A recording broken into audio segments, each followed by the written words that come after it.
भाजप नेत्याने बायकोची निर्घृण हत्या केल्याची घटना समोर आली आहे।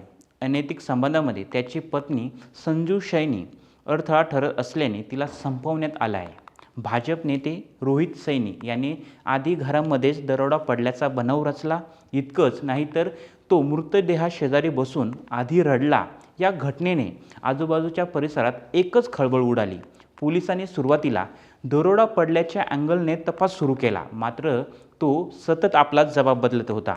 या घटनेबद्दल पोलिसांनी अधिक माहिती दिली असता ते म्हणाले की राजस्थानच्या अजमेरमधील भाजप नेता रोहित सैनी याचे ऋतूसोबत अनैतिक संबंध होते, मात्र त्यांच्या या अनैतिक संबंधाला बायको अडथळा ठरत होती। त्यानंतर गर्लफ्रेंडच्या सांगण्यावरून रोहितने त्याची बायको संजूची धारदार शस्त्राने वार करून हत्या केली। रोहितने पोलिसांची दिशाभूल करण्यासाठी घरात दरोडा पडल्याचा बनाव रचला। दरोडेखोरांनी घरात घुसून त्यांनी दागिने लंपास करत संजूची हत्या केल्याचे त्यांनी सांगितले। पण या प्रकरणाचा तपास करत असताना पोलिसांना रोहितवर संशय आला।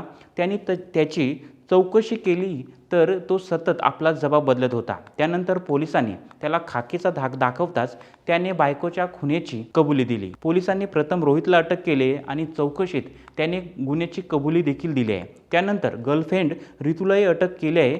सध्या दोघांची पोलिसांकडून कसून चौकशी सुरू आहे। या घटनेमुळे अजमेरसह संपूर्ण राजस्थानमध्ये संताप आणि खळबळ पसरले आहे।